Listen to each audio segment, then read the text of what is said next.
राधे राधे हरि बोल जय राधेश्याम राधेश्याम जय राधे जय राधेश्याम।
ভেসে যায় ভেসে যায় কেমন ভেসে যায় ভেসে যায় ভেসে যায় ভেসে যায়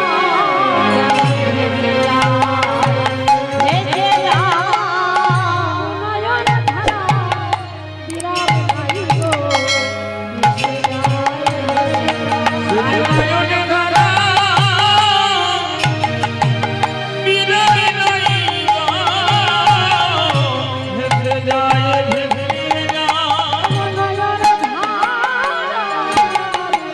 বিরাট ভাই গো ভেসে যায়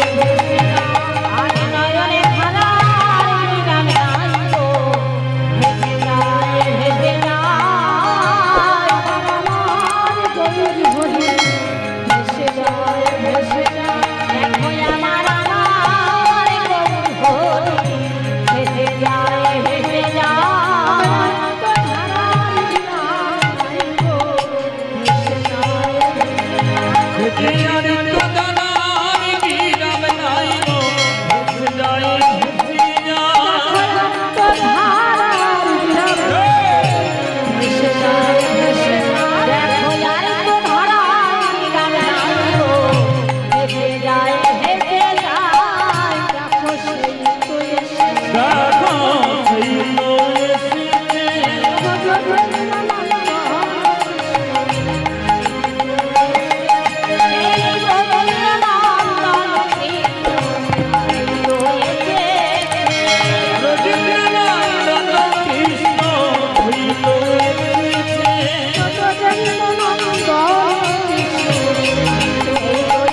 ভক্তবৃন্দ এবং আমার ভক্তিমতী মায়ের চরণে আমার শতকোটি দণ্ডবত। এই কীর্তন রস সায়রে ডুবে থাকা যত মায়েরা এবং আমার বাবারা সবাই যে আজকে মহতি হরিবাসরে এই মহানামতি যজ্ঞে অংশগ্রহণ করেছে, এর জন্য আপনাদের অসংখ্য কোটি ধন্যবাদ।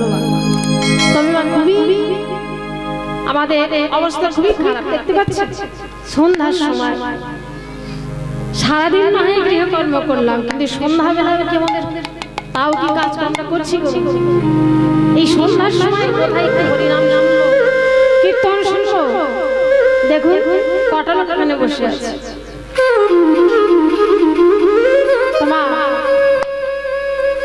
দিন গেল মিছা কাজে, রাত্রি গেল নিদে, না ভজিলাম রাধা কৃষ্ণ চরণা। সারা দিন তো আমাদের চলে গেছে, বাকিরা তোমার এদিন আমাদের আর হবে? কত কষ্ট করেছেন আমার এই কমিটি বাবুরা, দাদা ভাইয়া, কত পরিশ্রম করেছে। শুধু কেন, কি দরকার ছিল তাদের এই মহতি হরিনাম যজ্ঞের আয়োজন? শুধু তো আপনাদেরই জন্য, আপনাদের সহযোগিতা পাওয়ার জন্য, আপনাদের সহানুভূতি পাওয়ার জন্য, আপনাদের ভালোবাসা পাওয়ার জন্য, আপনাদের কাছ থেকে কিছু পাওয়ার আশাই তাতে কিছু করেছে। আর সেটাই যদি আমরা না পেলাম, তাহলে কিন্তু হরিবাসের আয়োজন করে কি লাভ? জানি না মা, এই গ্রামে কত মানুষ বাস করে, হাজারে হাজারে কোটিতে কোটিতে মানুষ আমাদের এই বাংলায় আছে, কিন্তু দেখুন হরিনাম যজ্ঞে সবার সহানুভূতি বা ভালোবাসা সবার থাকে না। কেন? ভালো ভালো মাইক দিয়েছে, ভালো লাইট দিয়েছে, দিব্যি তো শুনতে পাবো, তো কষ্ট করে এখানে শীত ভোগ করে মশার কামড়ে খেয়ে বসে থাকবেন কেন? সেই জন্য বাড়ি বসে শোনা যাচ্ছে যখন, তাহলে যাওয়ার দরকার নেই, এটাই মনে ভাবছে। যাই হোক, এই মহতি হরিবাসরে যারা আজকে এই যে আসনে আপনি পরিবেশন করে বসে আছেন, এটা কার আসন জানেন? হ্যাঁ, যে আসনে আপনি বসে আছেন এই আসনটা বড় দামি, বড় পবিত্র। কিসে পবিত্র, কিসে দামি এই আসনটা? রাজা পরীক্ষিতের আসন। হরি বল। যে যার ব্রহ্মভিশাপ হয়েছিল, সেই ব্রহ্মভিশাপ 7 দিন ধরে তিনি হরিনাম সংকীর্তন শ্রবণ করেছিলেন, ভাগবত শুনেছিলেন, শুনে তার ওই ব্রহ্মভিশাপ থেকে সে মুক্তি পেয়েছিলেন। আর সেই পরীক্ষিতের আসনেই কিন্তু আপনারা বসে আছেন। হরি বল। তাহলে এই আসনটা বড় পবিত্র, বড় ধন্য। আর এই আসনে আপনারা বসেছেন, আপনারাও ধন্য। তাই আসনের অমর্যাদা করবেন না। যতক্ষণে হরিনাম বর্ষণে বসে থাকবেন, কীর্তন শুনবেন, সবাইকে শোনার মতো জায়গা করে দেবেন। কীর্তন হরিনাম কেন দেয়, কিসের জন্য দেয়, কোন কারণে দেয়, কোন উদ্দেশ্যে দেয়, কোন উদ্দেশ্য সফলের জন্য কীর্তন দেওয়া, তা জানেন কি মা? কেন কীর্তন দিয়েছি? এখানে তো আর অন্য কিছু দিলে ভালো লোক জমায়ে যেত। এমন একটা কাজ করতে হবে যে তুষ্টি হবে, পুষ্টি হবে। মানে চিড়ে খান আপনারা, চিড়ে খান না? সবাই খায়, শুকনো চিড়ে যদি খাওয়া হয়, তার সঙ্গে যদি দুধ আর চিনি দেওয়া হয় তাহলে ভালো যাবে। ওটা খেলে কি হয়? পুষ্টি হবে, কিন্তু মন তুষ্টি হবে। হবে কি? ওটা পুষ্টি। চিড়ে, দই, কলা, মিষ্টি এগুলো পুষ্টি, মানে দেহের কাজে লাগবে, আপনার উপকার হবে, কিন্তু তুষ্টি হবে না, মানে মন সন্তুষ্ট হবে না। কিন্তু ফুচকা দেখেছে, ওই ফুচকা খেলে মন তুষ্টি হয়, কিন্তু পুষ্টি হয় কি? কিন্তু খেতে ভালো লাগে, তাই না? এই জন্য বলেছে এমন কিছু করো যাতে তুষ্টি হবে, সেই সঙ্গে পুষ্টি হবে। কীর্তন শ্রবণ করতে হবে, করলে কি হবে? মনে তুষ্টিও হবে, সেই সঙ্গে পুষ্টিও হবে। নিতাই গৌর। তাহলে মায়েরা কি শুনছেন মা? এখন হরিনাম কীর্তন। তাহলে কীর্তন কি রতন, এই যে কি বস্তু, এর মধ্যে না ঢুকতে পারবে অনুভব করতে পারবেন না, বুঝতে পারবেন না, শুধু শুনলে হবে না, বুঝতে হবে। তাহলে শুনছেন না শ্রবণ কীর্তন, এই নববিধা ভক্তির মধ্যে শ্রবণ আর কীর্তনকে ধন্য বলেছেন। কেন বলুন তো? বলেছে জীব যদি কিছু না করতে পারে, শ্রবণ করলে হবে আর কীর্তন করলে হবে। হয় শ্রবণ করুন নতুবা কীর্তন করুন। তাহলে শুনতে হবে না কীর্তন করতে হবে, দুটোর একটা তো বেশি করে করতে হবে। তাহলে আজকে আমরা শ্রবণ করব আর আমরা কীর্তন করব।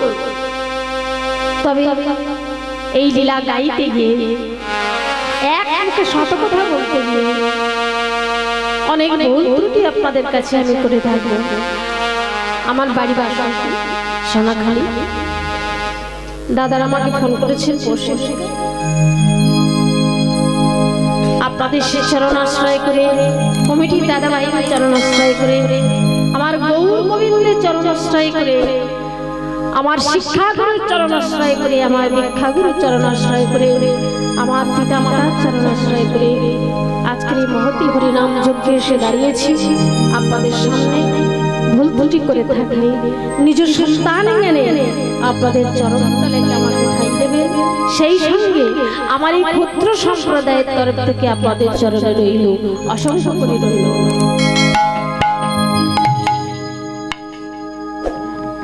তবে মা সজ্জন গুণ মিচ্ছন্তি দোষ মিচ্ছন্তি বর্বরা মুখ্যিকা গুরা মিচ্ছন্তি মধু মিচ্ছন্তি ভমরা। মানে কি জানেন? সজ্জন সাধু ব্যক্তি তাদের কাছে, আর অসাধু যারা হয় তাদের কাছে কিন্তু কাজ ভাগ আছে। সাধারণ মাছি তার কাজ আছে, আর মৌমাছি তার কাজ আছে। তাহলে সাধারণ মাছি কি করে? নোংরা আবর্জনার রস খায়, কিন্তু দেখেছেন কোনদিন ফুলের মধু সে খায়? খায় না, এটা তার ধর্ম নয়। আর মৌমাছি দেখবেন প্রত্যেকটা ফুলে গিয়ে বসবে, মধু খাবে, কিন্তু সে কিন্তু কোনোদিন নোংরা আবর্জনার রস খায় না, এটা তার স্বভাব নয়। সেই রকম এই যে বৃন্দাবনে আপনারা যারা উপস্থিত হয়েছে, যারা হরিনাম শুনছে, এই বৃন্দাবনে বসে তাদের কিন্তু একটা কাজ আছে বাবা। কি কাজ? যারা সাধু ব্যক্তি তাদের একটা কাজ, যারা অসাধু ব্যক্তি তাদের একটা কাজ আছে। তাহলে অসাধু ব্যক্তি কি করে আর সাধু ব্যক্তি কি করে? অসাধু ব্যক্তির কাজ হচ্ছে সে গুণকে পরিহার্য করে দোষকে গ্রহণ করে, তাই না? যারা অসাধু হয় তারা। তবে আমি জানবো আপনারা যারা এখানে উপস্থিত আছেন, যারা বসে আছেন, যারা দাঁড়িয়ে আছেন, এখানে কিন্তু কেউ অসাধু নয়, সবাই সাধু এবং সৎ। সেই জন্য সজ্জনের কাজ হচ্ছে দোষকে পরিহার্য করা, গুণকে গ্রহণ করা। তাই জানবো মায়েরা, আপনারা সৎ এবং সাধু, বৈষ্ণব বৈষ্ণবী, তাই সবাই মিলে আমার দোষকে পরিহার্য করে কেবলমাত্র আমার গুণটিকে গ্রহণ করবে।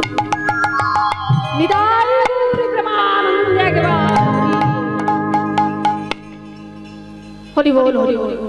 যাই হোক, ধন্যবাদ আমার মায়েদের। কীর্তনের আশ্রয়ে বসে যে ধ্বনি করেছেন, সত্যি আপনারা ভাগ্যবান ভাগ্যবতী। তোমার মাঝে মাঝে একটু দেবেন, ভগবানকে কিছু না দিলে তো কিছু পাওয়া যায় না, কিছু দিতে হয়, বিনিময় হইলে কিছু হয় না। আমি যদি আপনাকে কিছু দেই, আপনার ইচ্ছা হবে না আমিও আপনাকে কিছু দেই। তাহলে ভগবানও তাই বলেছে, হে জি তোমরা আমায় কিছু দাও, বিনিময় আমিও তোমাদের কিছু দেব। আর যদি কিছু না দাও তাহলে কিন্তু এই ঘরে আমি বেশি দিন থাকতে দেব না, ঘাড় ধাক্কা দিয়ে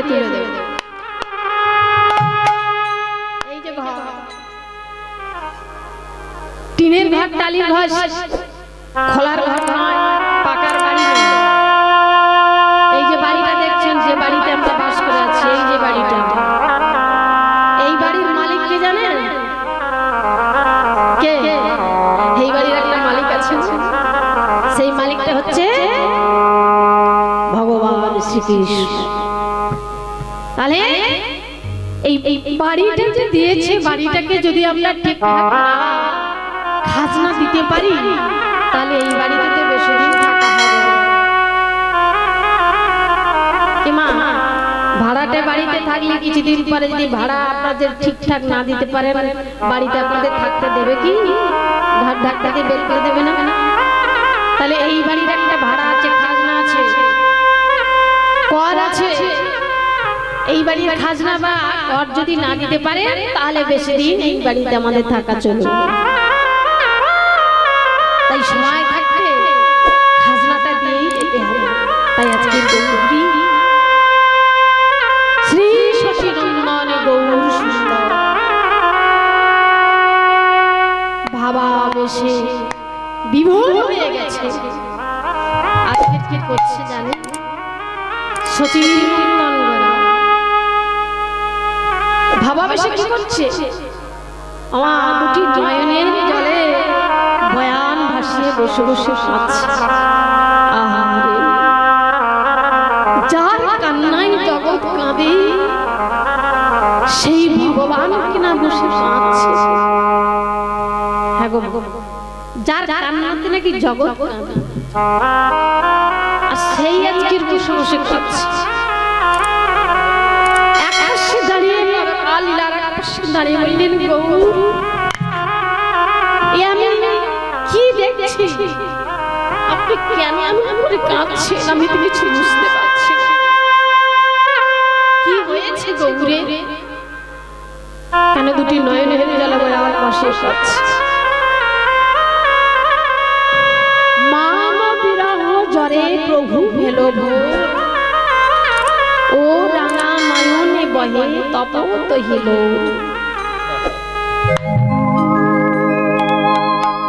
দুটি নয়ন থেকে বিগলিত ধারায় নয়নের বাড়ি যাচ্ছে, বসে বসে কাঁদছে। লীলার এক পাশে দাঁড়িয়ে পদকার কি বলল জানো?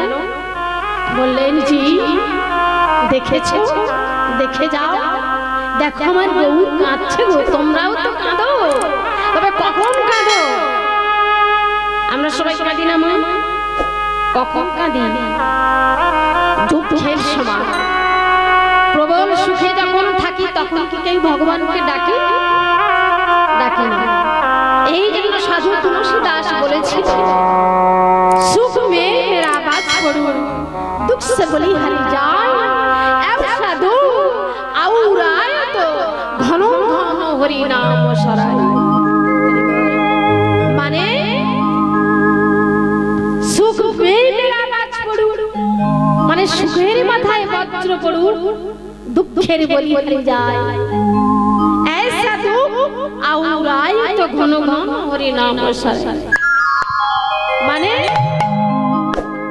যখন সুখের জায়গায় দুঃখের উপস্থিত হয়, কঠিন ব্যাধি হলে যখন না সারে, তখনই তো ভগবানের মন্দিরে গিয়ে বলি, ঠাকুর কঠিন যন্ত্রণা আমি সহ্য করতে পারছি না, এত যন্ত্রণা দিচ্ছ কেন? আমাকে মুক্তি দাও, আমাকে শান্তি দাও, আমাকে সুখ দাও। যখন দুঃখ থাকে জীবনে, তখন তো কই গিয়ে বলি না যে ঠাকুর এত দুঃখ, এত সুখ দিয়েছো কেন? এত সুখ আমি চাই। সুখে থাকলে কেউ ভগবানকে ডাকে না, দুঃখে ফেলে ভগবানের কাছে সবাই ছুটে যায়, কিন্তু সুখের বেলা কেউ যায় না। সেই জন্য বলেছি, ভগবান বসে বসে কাঁদছে, গৌরহরি কাঁদা বদন দেখে পদকালের এক পাশে দাঁড়িয়ে বললেন, দেখো প্লাবন ডাকবে। গৌর যেভাবে কাঁদছে, মনে হয় প্লাবন ডেকে সব কিছু ভাসিয়ে দেবে। কাঁদছে কেন? গৌরেরা কি হয়েছে সেটা কি কেউ জানো? কেউ জানে না। তাই পদকালীন একবার সে দাঁড়াইয়ে বললেন, ও গো আরে মোরো, আরে মোরো,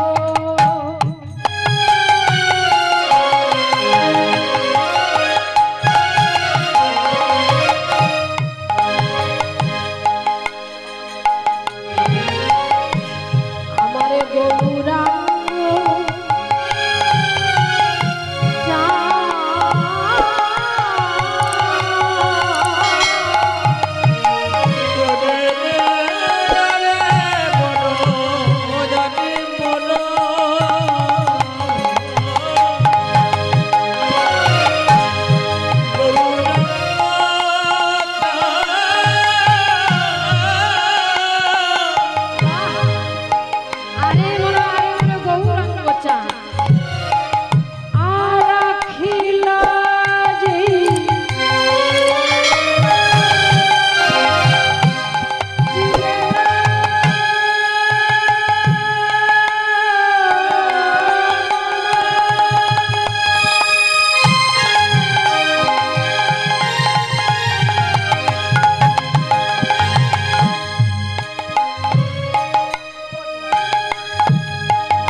দেখো আমার গোরা ফাঁদ পেতেছে, দেখো আমার গোরা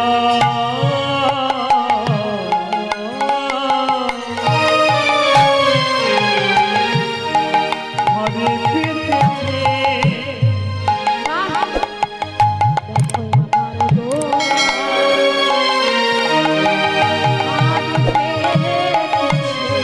আমার গোরা ফাঁদ পেতেছে, আমার গোরা ওই শ্রীরাম নাম দীপ মাঝে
শুধু ভাত পাতলে কি পাখি ধরা হয়? হয় না। তাহলে তাতে কিছু দিতে হয়, কি দিতে হবে বলুন দেখি, তবে যে পাখি ধরা পড়বে তাহলে কিছু দিতে হবে, তাই না? ফাঁস কল করলে শুধু হবে না, কিন্তু তাদের চার দিতে হবে। তাহলে বহিরঙ্গ জগতে আমরা যে চার দিই, ওই চার দিলে কি পাখি ধরা পড়বে? তাহলে গৌরহরি আমাদের মতে ব্রহ্মান্ধ কামান্ধ জ্ঞানান্ধ পাপাচারী দুরাচারী যত পাপিষ্ঠ জীব আছে এই জীবের জন্য তিনি কি দিয়েছে